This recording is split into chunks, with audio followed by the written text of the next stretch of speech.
I wish, as much as I like what Dr. Paul does on the outside, I wish that subcommittee was still doing that work, and I think maybe not enough people were paying attention. I wonder what Dr. Paul or you would say about what's happening with Washington, D.C. vis-a-vis crypto generally, because we at least jumped out of the frying pan. Yeah. When the SEC was openly hostile to Right. all crypto entrepreneurship and like, trying to throw people in jail just Yep. for being entrepreneurs. And it's great that that's completely changed. It's absolutely wonderful, but I don't trust any of it. I don't know how much you trust. When the government says they're going to get involved in something, it usually means to watch out, and they've got some other agenda.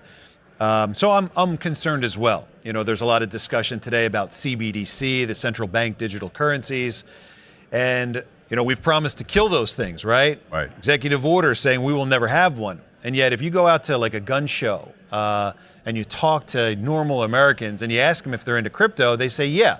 Which one? XRP. And that seems really strange because XRP kind of seems like a CBDC to a certain extent.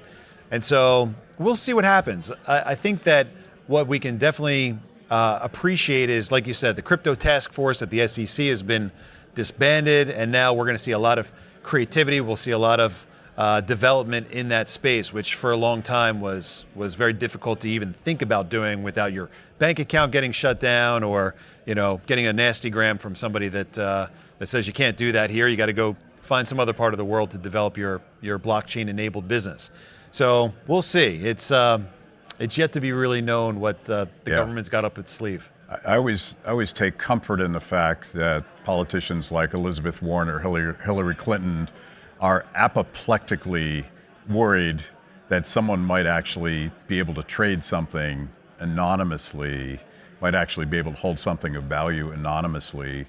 That tells me that this may be the most important strategy for liberty in the future. It is. Is that what you think? It absolutely is. I mean, for the first time in a very long time, hundreds of years, we actually have a currency, a monetary system that is completely transparent. I mean, you said anonymously. Crypto is not really anonymous. There are some privacy coins out there, but with crypto, you're trading, transparency for that anonymity.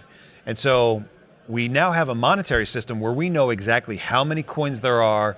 We know exactly how many they make per day. We know who gets them. We know what's required to get your hands on some of those freshly mined coins. We know how easy it is to send them from here to the other side of the world and back without having to go through a central gatekeeper or authority. And so we have, I think, what is the most perfect form of money that's ever existed. And that's a big nut to swallow for a lot of people, especially the guys that come from the gold and silver world, where if you can't hold it, if it's not in your hand, if it's not locked up in your safe, then it can't be real.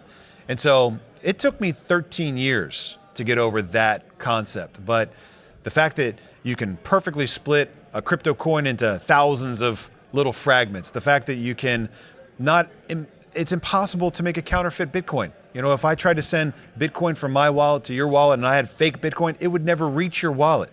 And so to think that that is a currency that's not provided by the government, not provided by a central authority, is a powerful concept.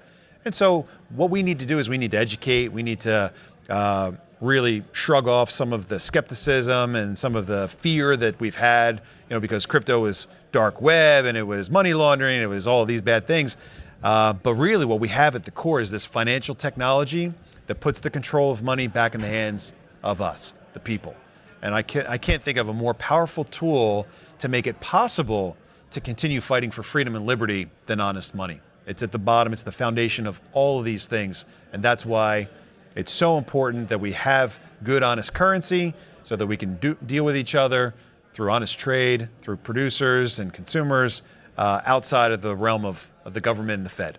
Maybe the most important legacy of Ron Paul is turning people on to a philosophy based on sound money and explaining why it was so important for all of the other things we care about. If we hate forever wars, we should care about sound money. They go hand in hand, and that's exactly right. Government crushed by debt, we should worry about sound money. That's what crypto gives us. It's debt-free, sound money. Even Dr. Paul is still trying to embrace that concept of really is it possible that this digital currency has shed its physical form and yet improved in its terms of being an honest form of money. And that is absolutely the case. It might take you a long time to understand that, to grasp it, but that's what I want people to see. I want them to see what I see, that we've got now powerful tools on our devices, in our hands, that will allow us to take honest money out everywhere fast. Thank you for watching Kibbe on Liberty. You can watch new episodes every Wednesday anywhere that you consume podcasts, on YouTube, on Apple, on Spotify, whatever. Watch, click, like, check it out.